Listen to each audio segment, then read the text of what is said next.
South Point is also proud to provide a variety of relaxing amenities for the guests who want to be pampered. Soak up the sun and let your stress melt away in our lagoon-style paradise swimming pool.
We have 11 amazing restaurants featuring a wide variety for every price range and appetite.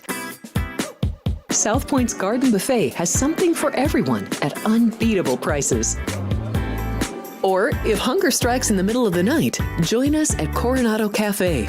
The American menu offers breakfast, lunch, or dinner 24 hours a day, plus a Chinese kitchen for authentic Chinese dishes from 11 a.m. to 11 p.m. From steak and eggs to wonton soup, it's fast and friendly service 24/7. When you need a quick pick-me-up, you can find it at our state-of-the-art Starbucks just inside the main South Point entrance. Order ahead with the Starbucks app for easy mobile order pickups. Or enjoy your favorites in the relaxing dining area anytime, day or night. If you love Mexican food, Baja Miguel's has all of your south-of-the-border favorites.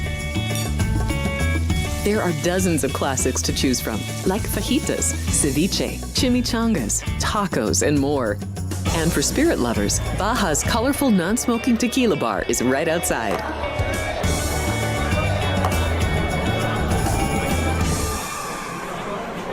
Hi, I'm Kurt Angle. I represented the United States in the Olympics in 1996 and won a gold medal. Then I parlayed that into a pro wrestling career. I saw a commercial a few years ago. Tunnel to Towers Foundation made a promise. The Tunnel to Towers Foundation is paying off the mortgages for Gold Star families with young children. I thought, this is really cool. I want to be a part of it. My dad served in the Army for 30 years. We didn't have a lot of money, but he made sure we had what we needed. He set a great example for all of us. He died in a construction accident my freshman year in high school. When he died, we didn't have any income coming in, and we ended up being forced to move out of our house. I was devastated. So I understand what these families are going through, and to have an organization like Tunnel to Towers come in and pick you up and carry you and give you a home to live in, I think that's just amazing. I'd like to ask you to donate $11 a month to support these efforts by going to t2t.org or calling 1-844-BRAVEST. The following is a Race Day Las Vegas presentation in association with Siraco Productions Limited on the Race Day Las Vegas Radio Network.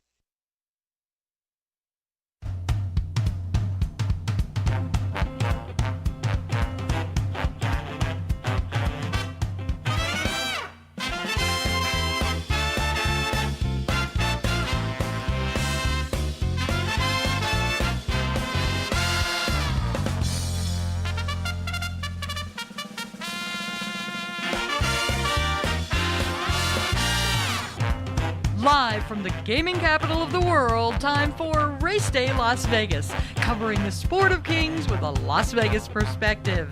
Now to the race desk with your host, Ralph Siraco. From the backstretch to the turf club, at the racebooks and on the internet, to all horse players around the world, a good morning.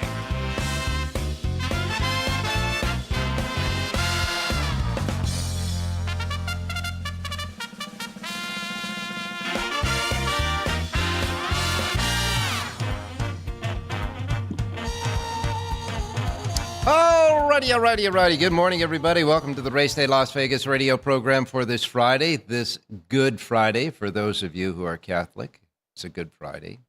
And of course, we welcome you to the show, coming to you live and direct from the gaming capital of the world, Las Vegas, Nevada, right here at our studio station, South Point Studios at the South Point Hotel Casino Complex on Las Vegas Boulevard in Las Vegas, and the South Point Studios streaming network at YouTube.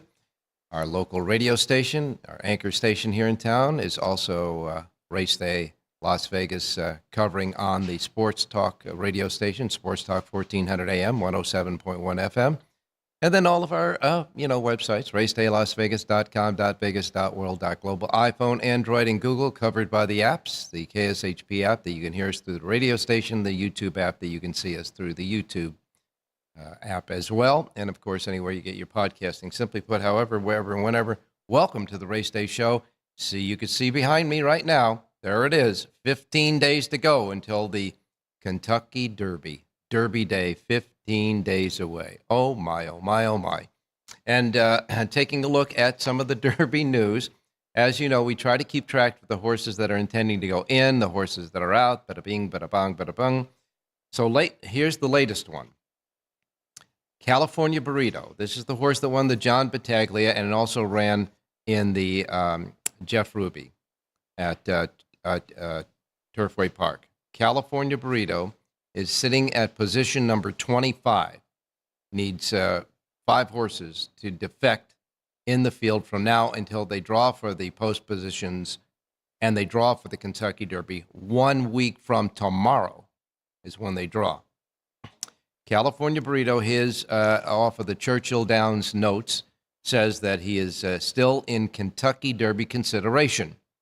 Well, okay, but so Churchill Downs believes that he's still in the Kentucky Derby consideration, but he's got some work to do before those. He has a chance to get in the starting gate. But you remember Rich Strike, so we're just keeping it all open right now for sure. Their intentions are they'll go in the Derby if they can get in it with California Burrito. As far as Baeza is concerned, as we said a couple of days ago and almost more than a week ago, where trainer John Sheriffs said that he's training Baeza as though he's going to get into the Kentucky Derby. Well, that's fine. He's been training in Southern California. But the horses, as John Lendo told us, the horses that are going to run in the Kentucky Derby must be on the grounds at Churchill Downs 1 week in advance, which means, of course, the day that they draw for the race. But Baeza, John Sharif said he is shipping him to Churchill Downs and having him poised and ready if there are any more defections going on in the Kentucky Derby. So Baeza will be sent to Churchill Downs and has been training, his training regimen has been training as though he's going to run on the first Saturday in May. Now, all I know is that if he doesn't get into the Kentucky Derby, they may want to opt for the Pat Day, the 1 mile Pat Day with Baeza, since he's training up to performing on that day anyway. So we'll wait and see about that. We have some jockey assignments that are starting to take place. Manny Franco has now been employed to ride East Avenue in the Kentucky Derby. Javier Castellano has gained the mount on Owen Almighty. And Luan Machado will ride Final Gambit. Final Gambit, of course, that I believe was the winner of the Jeff Ruby. But in any case, you remember that Luan Machado rode East Avenue in the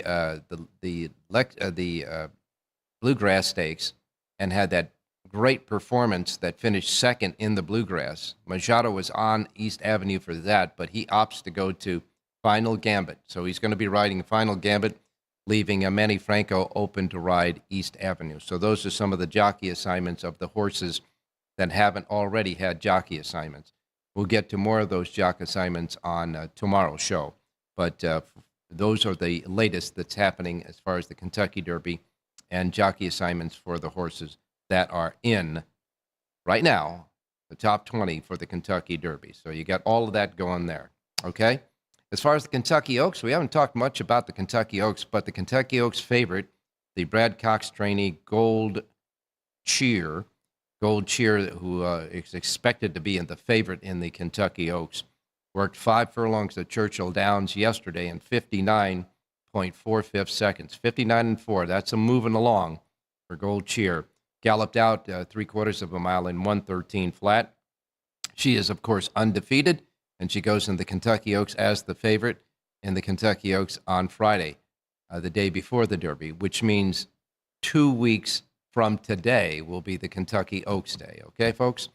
So just keeping you a little bit up to date on what's going on with the Kentucky Oaks and Kentucky Derby. As we get it, you get it for sure. Other notes that I wanted to make mention of, that decoupling bill that is going through the state of Florida, where they wanted to decouple the revenues from the casino betting there in Florida and the racetracks, and the racing that's headed up by, of course, the folks who own Gulfstream Park. And they've been going through the committees, et cetera, trying to get this thing to the Senate in Florida to vote on it. Well, here's the latest.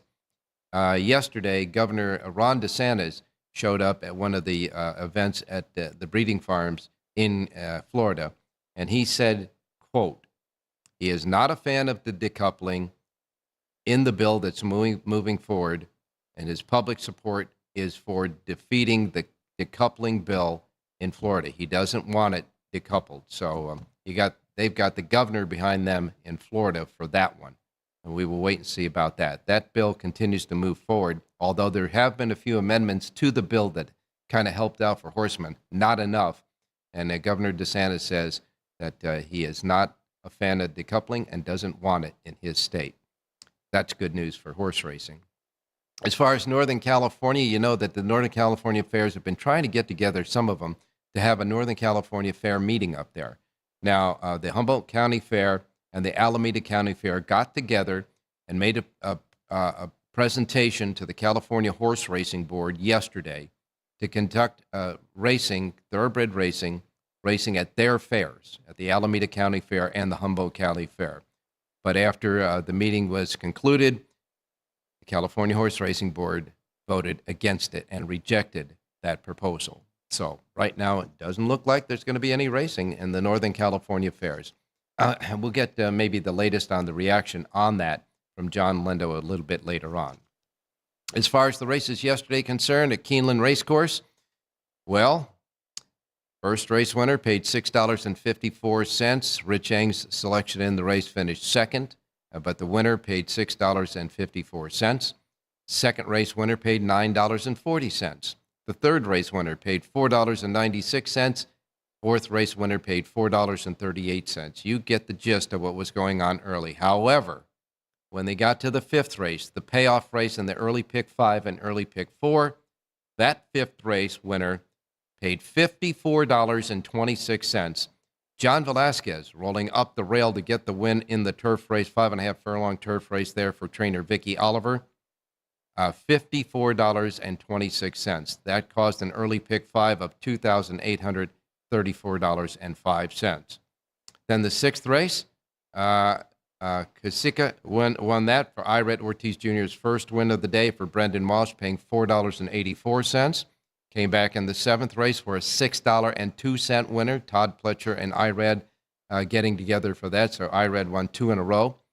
The eighth race winner, $4.96 for Steve Asmussen, and the ninth race winner, $4.24 for Rusty Arnold.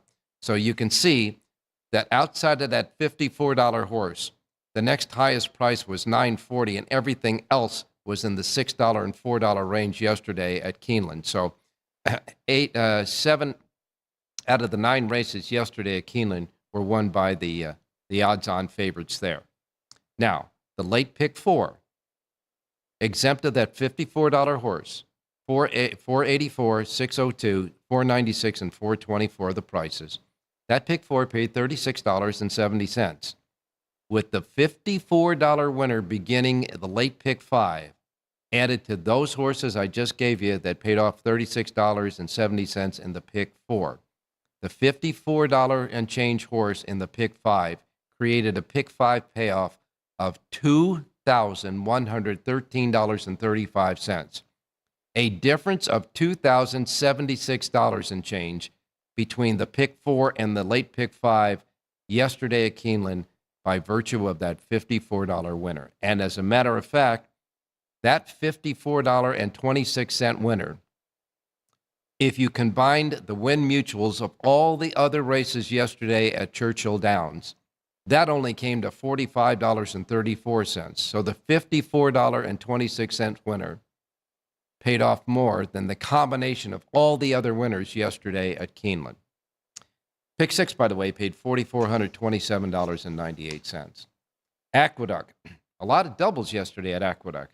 Dylan Davis won his first race of the day at 5:20 in the opener for trainer Wayne Potts. In the second race, Manny Franco got his first win of the day, paying $2.50 there, giving Chad Brown his first winner of the day. Kendrick Carmouche won the third race for his first winner of the day, paying $3.80. Dylan Davis came back with his second winner of the day in the fourth race, paying $29.60, giving trainer Wayne Potts his second winner of the day. Then you had the fifth race winner, paying $13.20, giving trainer Wayne Potts his third win of the day. So trainer Wayne Potts wins 3 out of the first 5 races at Aqueduct yesterday. Kendrick Carmouche got his second win in the 6th race for Linda Rice, paying $4.40. Dylan Davis won the 7th race to get his third win of the day at $5.10 and gave Chad Brown his second win of the day. And in the 8th and final race, Manny Franco got his second win of the day for Brad Cox, paying $2.80. A lot of favorites happened yesterday as well as Aqueduct. And as far as Gulfstream Park was concerned, Miguel Vasquez won a couple of races. He won the third race at $5.40 for trainer Gary Jackson. And then Vasquez and Jackson came back again together to win their second races of the day at Gulfstream in the 7th race, paying $7.20. And by the way, Vicky Oliver, that had that big winner at Keeneland yesterday, also had a winner in the 8th race at Gulfstream Park. That horse only paid $8.60, however. That's kind of what happened yesterday. On the show today, we've got, of course, our handicappers standing by, Jonathan Hardoon, Rich Eng, and John Lendo.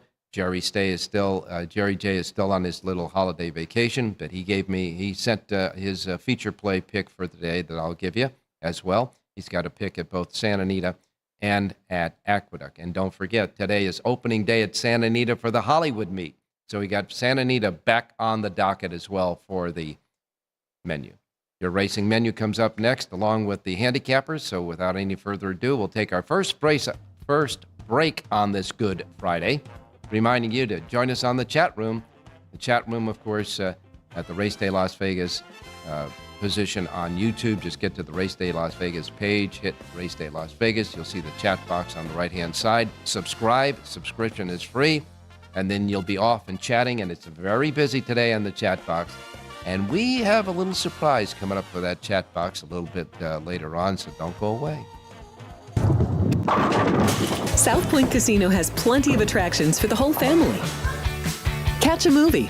Our 16-screen movie theater includes 2 XD Extreme screens for the ultimate in viewing, sound, and luxury. After the show, treat the family to a variety of treats at our old-fashioned ice cream parlor, Kate's Corner. We scoop up a variety of creamy concoctions, including smoothies, hand-dipped cones, milkshakes, malts, sodas, and sundaes. At Kate's, there's something for everyone. And if you've still got time to spare, our bowling center might be right up your alley. Voted Best of Las Vegas, it's a great place for friends and family fun. 64 lanes, a pro shop, snack bar, and arcade. And while the kids are bowling, you can play slots and sip on a drink in the Alley Cat Lounge while overlooking the lanes. For our more serious and professional bowlers, the South Point is also home to a separate tournament bowling plaza.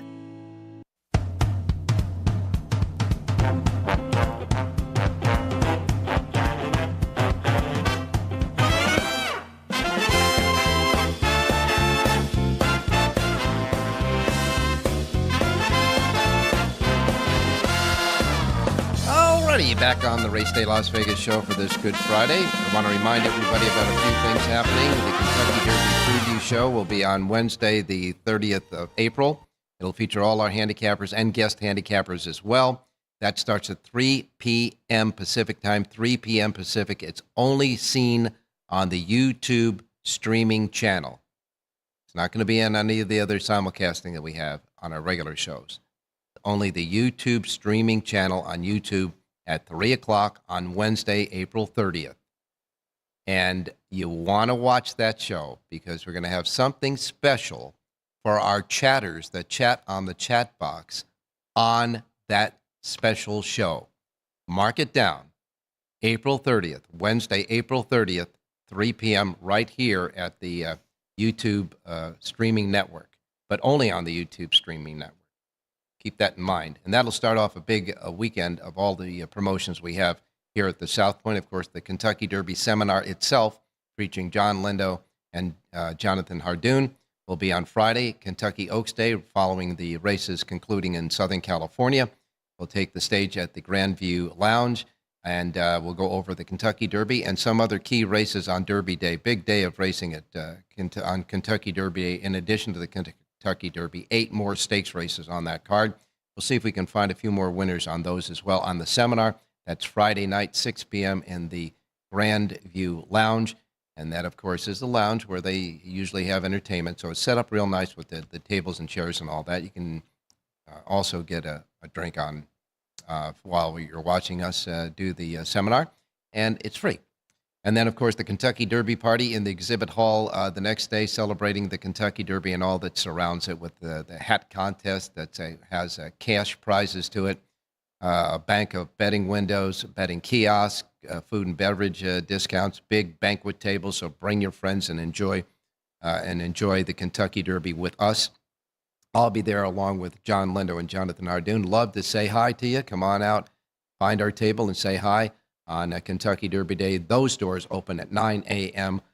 on Saturday, May 3rd, the Kentucky Derby Day, all of which I just said to you is free, including parking your car in the parking lot. It's all free right here at the South Point. All right, time to get started with the racing menu for today.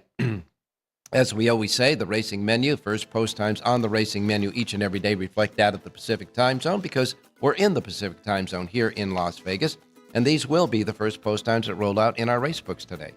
If you're listening on from in another time zone, all the other time zones we have around the world, simply put, just adjust it from the time zone you're in to the Pacific time zone, and then you won't miss anything, like, of course, I miss Mom and Dad. Okay, so that's for today. That is, of course, I just knocked off something, so we got to get started again. Okay, here we go. That the post times will be Pacific, simply put. Okay, so let's get started. If I can get to the page where the carryovers are at, we will get started. Here we go. All right, we begin with Laurel Park. Laurel Park has 10 races. Their first post time is at 9:10. 9:10 at Laurel Park. And the Laurel Park has a Pick 6 jackpot carryover of $5,342. $5,342 into the Pick 6 jackpot at Laurel. 10 races. First post time is at 9:10. 9:10 today. Tampa Bay Downs. They've got a Pick 6 jackpot carryover of $1,959. Their first post time at Tampa Bay for 9 races is set at 9:35. 9:35 at Tampa Bay today. Following that comes Gulfstream Park. Gulfstream Park. Their Pick 6 jackpot carryover, remember they had a mandatory payoff on Sunday, so their Pick 6 jackpot carryover starts to build again right now. Today it's at $7,536. First post time at Gulfstream Park for 9 races set at 9:50. 9:50 at Gulfstream Park today. Keeneland Racecourse has their 10 race program starting at 10 a.m. Keeneland has a first post time at 10 a.m. A good stakes race today. The $350,000 Grade 3 Double Dog Dare Stakes at 1 mile and 1/16 for fillies and mares 4-year-olds and up. It has a field of 7 in it, and Candide is the 8-5 favorite there with Irad Ortiz Jr. Now the Double Dog Dare Stakes, 9th race on the card at Keeneland, 10 races and a first post time of 10 a.m. 10 a.m. first post at Keeneland. Next comes Aqueduct, the Big A in New York. Aqueduct has 8 races. And the first post time at Aqueduct today is set at 10:10 at Aqueduct. No late scratches to speak of yet. They haven't posted them, but 8 races today at the Big A, and a first post time of 10:10 at Aqueduct. Oaklawn Park comes up next. Oaklawn Park has 10 races today. Their first post time at Oaklawn Park for 10 races set at 10:30 at Oaklawn Park. And then we go to Santa Anita, opening day for the Hollywood Meet. The Hollywood Meet at Santa Anita. 9 races today. First post time at Santa Anita set at 1 o'clock as racing returns to Southern California. And then we have Evangeline Downs. Evangeline Downs has 9 races. Their first post time is at 3:30 at Evangeline. And then we wrap it up with Charlestown. Charlestown races with 9 races today. And by the way, the 8th race is a stakes race today at Charlestown. So our first post time at Charlestown is at 4 p.m. That stakes race at 7 furlongs for fillies and mares, 3-year-olds and up. 8th race on the card again. First post for 9 races, Charlestown, set at 4 p.m. And that is your racing menu for today. All right. Now we can get back to Jonathan Hardoon standing by. Jonathan Hardoon, good morning.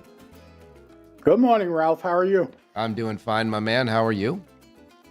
Good. Obviously, a good sign that the governor of Florida showed up at the Ocala sales yesterday, and he was spotted with Mike Rapoli. So that could be good news. Maybe he could veto that decoupling bill. I don't know if he has the power to, but he is the governor, so who knows? Yeah, well, during normal voting and the way that most of the political structure, the government structure is set up, that governors can veto a bill, and then it's got to go back and get a majority, I guess, to override it. So we'll wait and see what happens there. I know they keep kind of negotiating back and forth as it goes from committees on out to actually getting it on the floor and a vote, that they have tweaked it a little, but I guess it hasn't been tweaked enough. And when you get a governor, especially the one that is popular as DeSantis is in Florida, they got some work to do. So the horsemen have to be really happy about that. Yeah, I mean, it's good. It's certainly good news when a governor gets on your side and sticks his 2 cents in. So that's a very positive report, I think. Yes, and that, of course, when you're talking about the decoupling for that in Florida, it's not only affecting the Florida racing industry, which is a big industry amongst the United States, of course, but it also sets a precedent for things that can happen in other racing jurisdictions that have the same type of setup as far as money coming from slot machines, etc. It sets a precedent for those governments as well. So, putting a hole in the plug in this bill initially is a big deal. Yeah, and listen, the horsemen, most of the people are totally against this. So, they got the bill through, even though everyone that's involved in horse racing, for the most part, with the exception of the Stronach group, I guess, is totally against this. The trainers are against it, the owners are against it, and certainly the players are against it. Well, we'll see what happens there. As far as looking ahead to racing for us players on the consumer side of things, the Kentucky Derby still has a little bit of fluctuation going on with horses coming in and out. And like you said, this is going to be this way until we get to the day that they draw the races, 1 week from tomorrow. And then, of course, there's always a late scratch that could put an also eligible in there, because they did have, I believe last year, they had 2 also eligibles after they drew. And of course, we remember the year that Rich Strike got in there. But it's going to be It's hard to imagine, though, that number 25 is going to get in this late. I mean, that's really wishful thinking, I guess, on their part, and a lot has to go wrong for that horse to get in, Ralph. The interesting thing right now is Baeza, because Baeza is being trained by John Sheriff as if he's going to make the Derby. If he doesn't, wouldn't you think that maybe the Pat Day would be a good option since he's on the grounds anyhow? Absolutely. I would assume that that's definitely what they're going to do. I think you're right on with that. I think you're thinking like a trainer and like an owner. If you had a horse, eligible for the Derby and you couldn't get in, obviously the Pat Day Mile would be second choice. And you're right. He's going to Kentucky. He's going to Churchill Downs. He's training there. It's the same day, basically. So, what's the difference? If he can't run in the Derby, you should run in the Pat Day Mile. Yeah. Because, I mean, he's sitting on ready. He's sitting on ready to go, and he's on the grounds. Not only that, a horse like Owen Almighty, who probably would have been the favorite in the Pat Day Mile, is opting for the Derby. So that's only good news for anyone else that wants to enter in the Pat Day Mile. And by the way, Baeza, the 1 mile, the 1-turn mile of Pat Day would fit him right between the eyes because he is a horse that he is very close to being on or close to the lead. He has a lot of good early tactics. Yeah. Yeah, forwardly placed, and I agree, Ralph. You're well, right. We're going to go over all of that during the seminar when we have the seminar. As a matter of fact, we'll probably be going over some of those races when we have the Kentucky Derby special on Wednesday, April 30th. And, of course, during the seminar as well, because there's a lot of great racing along with the Kentucky Derby on Derby Day, that's for sure. Absolutely, and it's amazing. It's only 2 weeks away, Ralph. It just seems like, it just jumped upon us so quick, and here it is. Well, guys like you and, John and all the other handicappers, you guys are going to cut a great break because you're going to have the past performances and the Derby draw and everything by the Tuesday before the Kentucky Derby. So you got plenty of time to do your handicapping, that's for sure. Well, it's actually going to be drawn a week from tomorrow on Saturday. So you'll get post positions, right, and you'll be able to get a quick jump on that, and can hurt. The more time you have, the better it is. As a matter of fact, Rich Eng did mention to us that they're going to draw the entire Kentucky Derby Day card on Saturday. So by the time the Daily Racing Form gets it, puts it in print, and puts it on where you usually get your racing form, that'll be on Tuesday. But you guys, you'll be going to get it earlier, I'm sure, through the website. So we'll expect some good stuff from you guys. Are they going to draw the Oaks also on Saturday? Do you know? That I do not know. I'll ask Richie when he comes on right after you. But I would think that maybe they might. Sure. It would make sense to do both days, right? Yeah, it would. It certainly would. That's for sure. But that's the problem. It makes sense. So. But talking about the Kentucky Oaks now, Brad Cox is tightening the screws on his undefeated Good Cheer, who obviously is going to be the favorite in the race. Went 59-4. That's a nice move, isn't it? It certainly is. And when he cranks them up like that, watch out, because they're going to run good. Now, I was talking about a few of the jockey assignments that have been made over the last 24 hours or so, as far as the horses in the Derby. But I got to tell you, of the 20 horses now that are in the Kentucky Derby, there have been 19 jockey assignments. There's only one horse left open, and that is Matticat Road. Okay? And guess what? There's one superstar sitting on the sidelines. Exactly.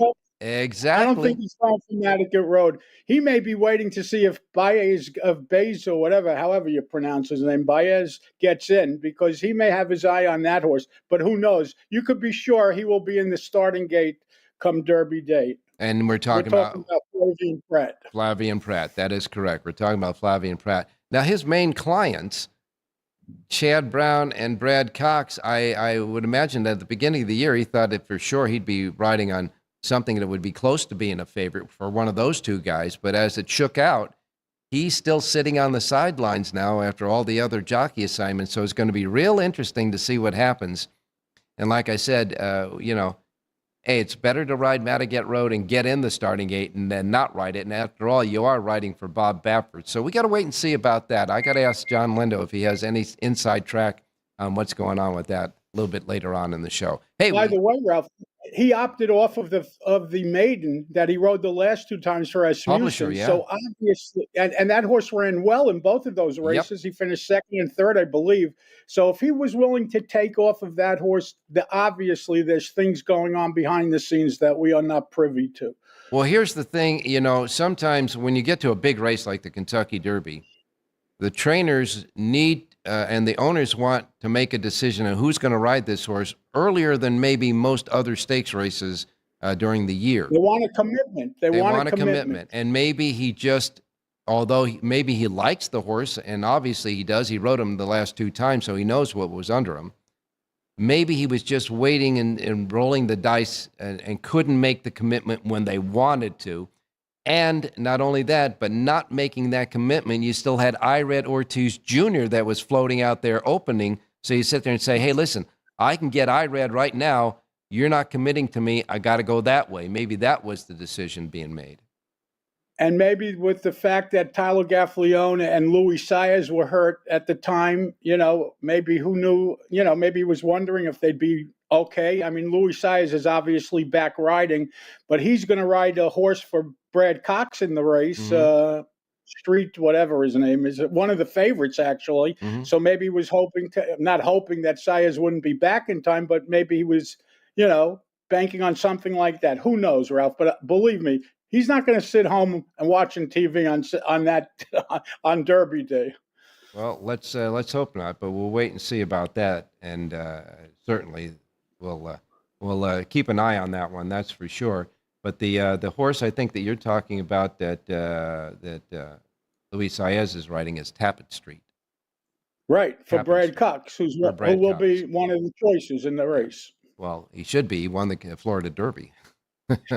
So in only career start number 3, so he's got quite a future ahead of him. All right. Well, we're still contemplating what's going on with the Kentucky Derby, but we got opening day at Santa Anita today, and we got to get started with some winners here, buddy. What are we doing? All right, let's go to Aqueduct. Look at race number 7, and I like by the way, slim pickings, to be honest with you, at Aqueduct. Short fields, not much value on the card.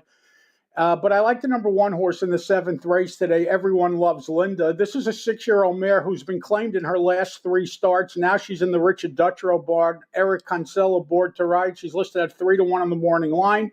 I like number 1, Everyone Loves Linda, to win today's 7th race at it. I do not have a form in front of me. Is Linda Rice the trainer? She was the previous trainer. She's had this 2 or 3 times already. Okay. Today she's Dutrow. She keeps reclaiming the horse. Well, you wonder why. I mean, then look at the name. Everybody Loves Linda. So anyhow, in the 7th race, without Linda Rice training it, the 1, Everyone Loves Linda, is your play. The 1 in the 7th at Aqueduct. And yes, I know I've been noticing Aqueduct has been pretty anemic fields for the last week or so. Yeah, it's terrible. But hopefully, again, with Gulfstream, their championship meet now ended, horses are starting to ship back. And they start turf racing, I think, a week from Sunday. So that's good news as well. All right. Keeneland. Let's look at race number 7. And we were talking the other day about trainers that point for meets. Trainer John Ortiz, who's also stabled at Oaklawn Park, is 7 for 123 at Oaklawn Park. However, at Keeneland, he's 3 for 9, and he sends out the number 7 horse in here, Order Restored. All his horses are running out of their skin here. This horse is listed at 6-1 on the morning line. Draw a line through his last race on a sloppy track at Oaklawn, didn't run well. Now he's at Keeneland. I like number 7. By the way, Jose Ortiz also takes the mount. I like number 7, Order Restored, to win today's 7th race out at Keeneland. All right, 7th race at Keeneland, number 7, easy to remember, Order Restored. And for John Ortiz, the trainer, Jose Ortiz. No relation. Jose Ortiz will ride. No relation. Correct. But still. 7th race, number 7. All right, wrap it up in Southern California, buddy. All right, let's get everybody off to a good start in the first race today, which is 1 1/8 on the turf. And I like the number 6 horse in here, Travail. This is a 4-year-old colt from the Paula Capestro barn. I like the rider switch today to Kyle Frey. This horse has raced 2 and 3 starts back on the turf. Either one of those races good enough to win here. Stretches out to 1 1/8, 8-1 on the morning line. Number 6, Travail, upsets and wins today's opener out at Santa Anita. All right, number 6, Travail, the 6 horse in the first race. First race post time, 1 o'clock Pacific time, folks. In the opener at the Hollywood meet, Hardoon's going to put you on a winner, the 6, Travail. And, of course, you got full sheets both at Santa Anita, Keeneland, and Aqueduct, and a full sheet at Oaklawn as well. Correct. We dropped Gulfstream for the time being. We'll do Gulfstream on dark days at these other treks. All right, and they can get them where? JONHARDOON.com. Thank you, Ralph. Stay safe and be well. You got it, my man. And we're going to go to a quick break. When we come back, Rich Eng is standing by. Don't go away. Here we are in Houston, opening up our first veteran village. This beautiful building that is going to house 161 homeless veterans. Any veteran that risks their lives and they're struggling with PTSD, mental illness, addiction. We're also building what I call comfort homes, 500 square foot homes. These are for older homeless veterans, so they have their own space and give them back some of their dignity, some of their independence, and most certainly give them back their life. Go to T2T.org to learn how you can change a veteran's life forever. South Point offers all the types of entertainment you'd expect at a first-class Las Vegas resort. Did you know our 400-seat showroom is one of Las Vegas's top destinations for live entertainment? Enjoy live performances by classic Vegas entertainers, bands, and today's hottest comedians, plus a rock and dance floor. You can also enjoy live entertainment at the Grand View Lounge, where you'll feel all the vibes of old Las Vegas. Enjoy the music, and if you love to laugh, don't miss The Dirty at 12:30, our very own free comedy show. Every Friday night at 12:30 a.m. in the Grand View Lounge. The Dirty is 100% free, so arrive early. Go to southpointcasino.com or call the box office at 77136 for today's performances at the showroom and the Grand View Lounge. When you're ready for your favorite cocktail, stop in and unwind at one of our 7 specialty lounges. There's a bar around every corner, because you're in Vegas, baby.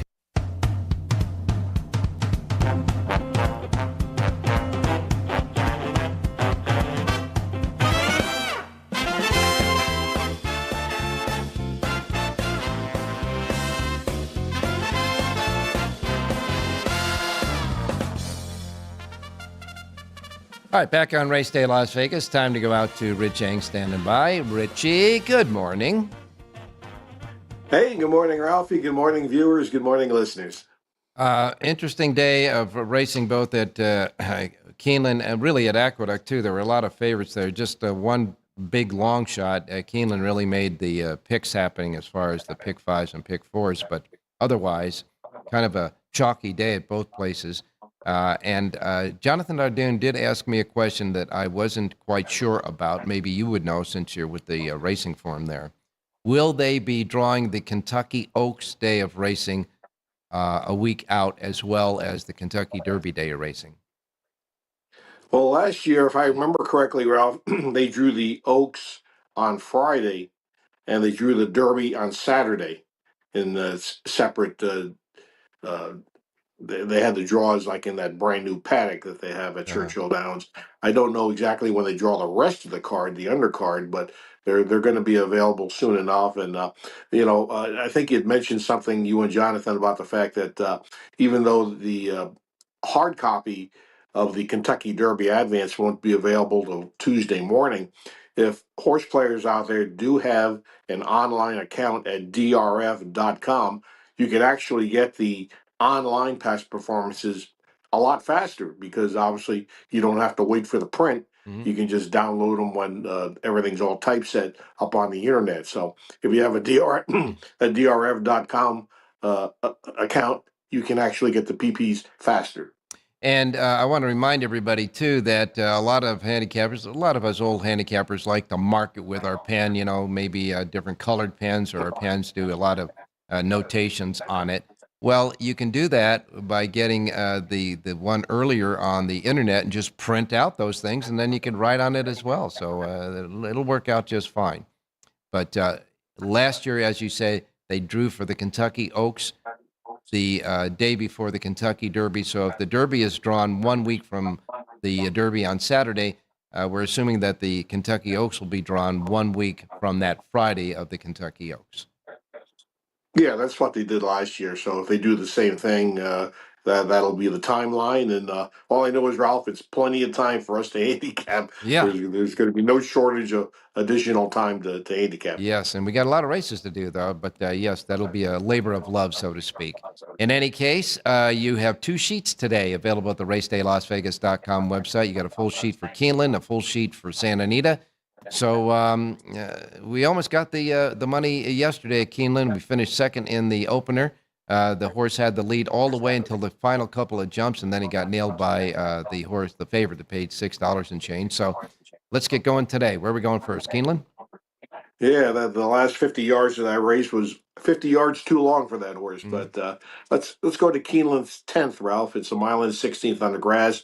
A heavy favorite in this allowance race is the 2 Mystifying, Shug McGahee and Jose Ortiz. But I'm going to try to beat them with the number 10 horse, Ali Mara, 9-2 in the morning line. You get Flavion Pratt and Chad Brown at 9-2. To me, that's tremendous value. This horse had a season debut at Tampa Bay Downs. Was looked like a short horse to me. And now Brown puts blinkers on. This looks like a go time, Ralph, at 9-2 to 10. Alamara in race 10. All right, 10th race, number 10. Easy to remember there at Keeneland. 10th and final race of the 10, Alamara. Flavian Pratt aboard, number 10 in the 10th race at Keeneland. Hey, Richie, it's opening day at Santa Anita, buddy. Yeah, welcome back to Arcadia, California. I'm going to set up a Siraco play in the opener, Ralph. Race 1, we'll have a Siraco play. It's a mile and an eighth on the turf. Jonathan, like the 6-horse Travail. I like the 7-horse, Rowan August, 2-1 in the morning line, kind of chalky, but I think this horse is going to be closing fast under Umberto Rispoli. If they time it right, it'll be 6-7 or 7-6. How about that, Ralph? Okay, so you like in the first race, again, 1 o'clock post time, 1 o'clock first post at Santa Anita on the opener at the Hollywood Park meet, the Hollywood meet, as they say. But we know it's all Hollywood Park old racing dates. But in the Hollywood Park meet, opening day on the Hollywood meet, 1 o'clock post time, we got a Siraco play right off the bat in the first race. You like the 7. Jonathan Ardoon came with the 6, so it's going to be a 6-7, 7-6 exacta box in the opener at 1 o'clock. And, of course, again, you have 2 full sheets, one at Santa Anita and one at Keeneland. You get those handicapping sheets at the RacedayLasVegas.com websites. Thanks a lot, Rich. We'll talk to you tomorrow, buddy. Hey, thanks, Ralph. Good luck, everybody. All right, you got it. I'll be back right after this final break with Jerry Jackowitz picks for you, since he won't be with us on the show today. And then we'll wrap it up with John Lendo, so don't go away. If you're celebrating a special occasion or just love fine dining, you're in the right place. Come experience the crown jewel of South Point restaurants, Michael's Gourmet Room. Welcome. With over 600 different types of wines and magnificent dishes prepared tableside, you'll revel in the rich classic Vegas decor and the best black tie service in the world. This intimate gourmet room has earned accolades galore. Come to Michael's Gourmet Room for an unforgettable dining experience. Another famous restaurant is the Silverado Steakhouse, where you'll find the charm and service that discerning patrons require. From top quality steaks and chops to fresh seafood and desserts, you'll love the award-winning wine list and menu at Silverado Steakhouse. Steak lovers have even more options with primarily prime rib. Catering to hearty appetites, the menu features a variety of flavorful prime rib cuts, dry-aged to ensure tenderness, and then seasoned and slowly roasted. Although prime rib is our specialty, it's not the only thing on the menu. There's something for everyone.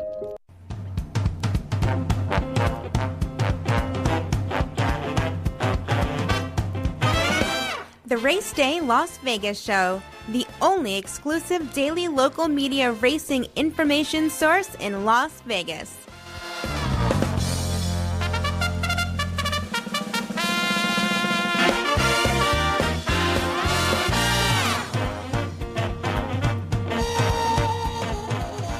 All right, back on Race Day Las Vegas. Time to give you Jerry J's plays. Let's go to Aqueduct first. And at Aqueduct, Jerry J's play for the Race Day listeners today comes in the 6th race. In the 6th race, he likes number 1, Concrete Phase. Number 1, Concrete Phase in the 6th race is his play, the 1 Concrete Phase. The link-ups will include, and by the way, number 1A is scratched in the race, so it's just the 1 Concrete Phase.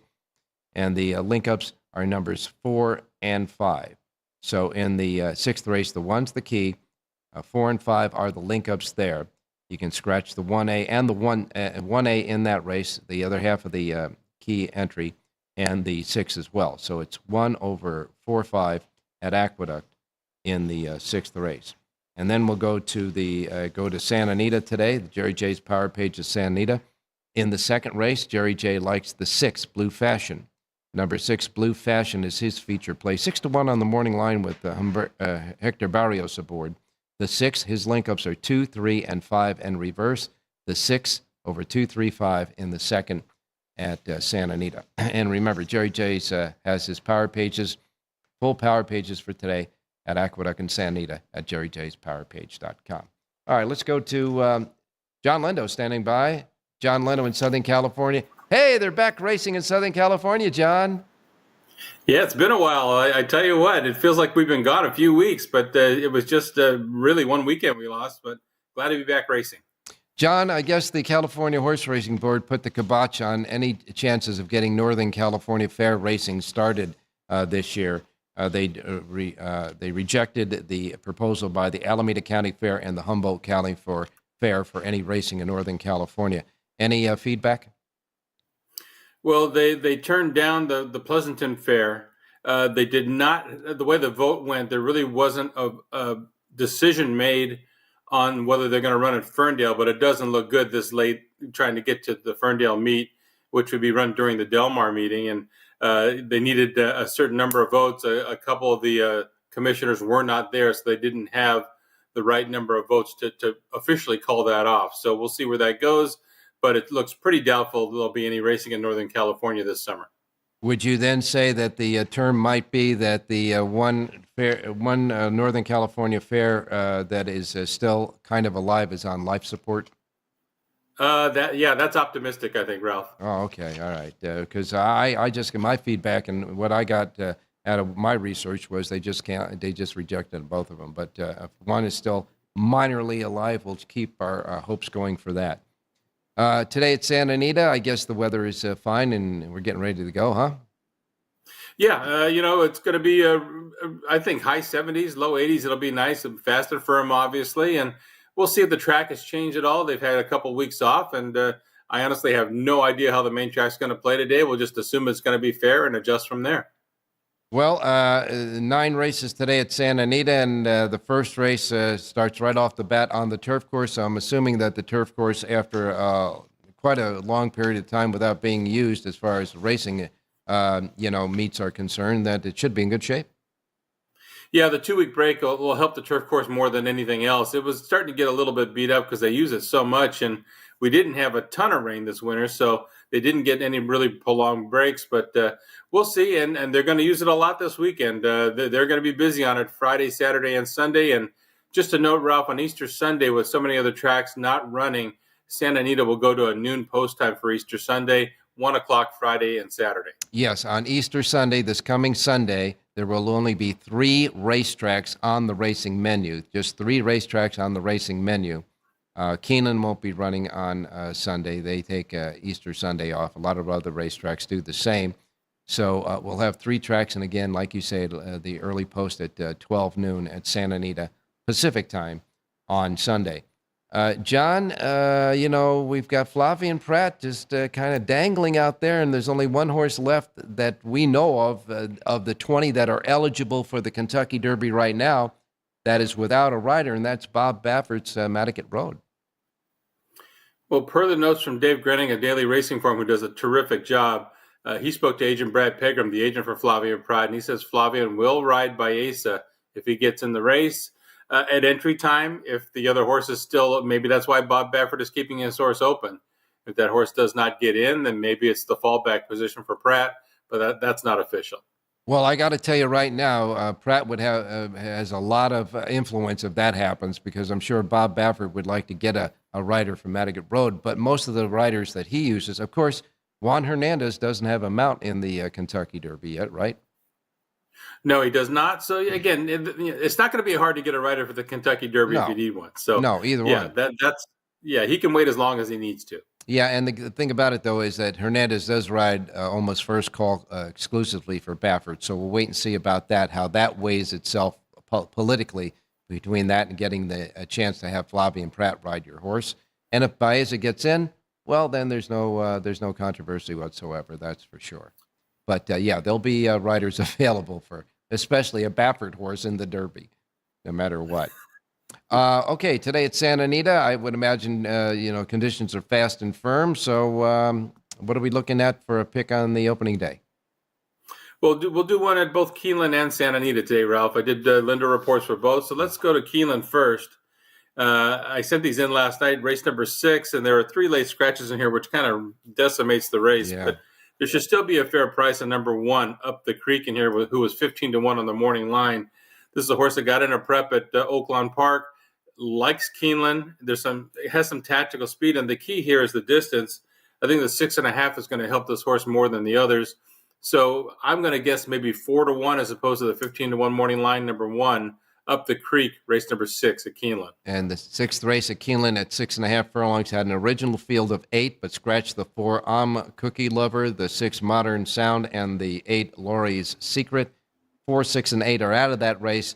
The one horse, which was 15-1 on the morning line, obviously will be cut down, but a winner is a winner for us, that's for sure. And the 1 Up the Creek puts the rest up the creek, hopefully, in that 6th race. The 1 in the 6th at Keeneland. Double Dog Dare, a grade 3 on this Friday. Looks like a pretty decent competitive race as well. And we'll go to Santa Anita for your pick there. I'm in the second race, and I'm on the same horse as Jerry J. It's a 6-horse field, and the 5 fillies drawn to the inside all have speed. It really sets the table for number 6, Blue Fashion, who can just sit outside, let the speed go. We'll find out if closers have a fair shot at Santa Anita because the race sets up right. 6-1's a fair price. Number 6, Blue Fashion. Race number 2, Santa Anita. Well, we got the Good Housekeeping Handicappers seal of approval in the second race today at Santa Anita. Both Jerry J and John Lendo land on the same horse. That's number 6, Blue Fashion. Number 6, Blue Fashion in the second race. And with Jonathan and Richie coming up with the separate horses in the first at Santa Anita, you two guys landing on a single horse in the second, we can go 2 by 1 out of the first 5 races at Santa Anita, and then we can shop around for multiple picks in the 3rd, 4th, and 5th, and maybe hit that first pick 5 of the meet there. Well, the Daily Double might pay all right, too. That's right. You got it, my man. We got a lot of good ways of going. 1 o'clock first post today at Santa Anita. All right, we're going to wrap up the show reminding you that the Linda Report is exclusively distributed here in Las Vegas, right here at the South Point, free of charge. John, last word, buddy.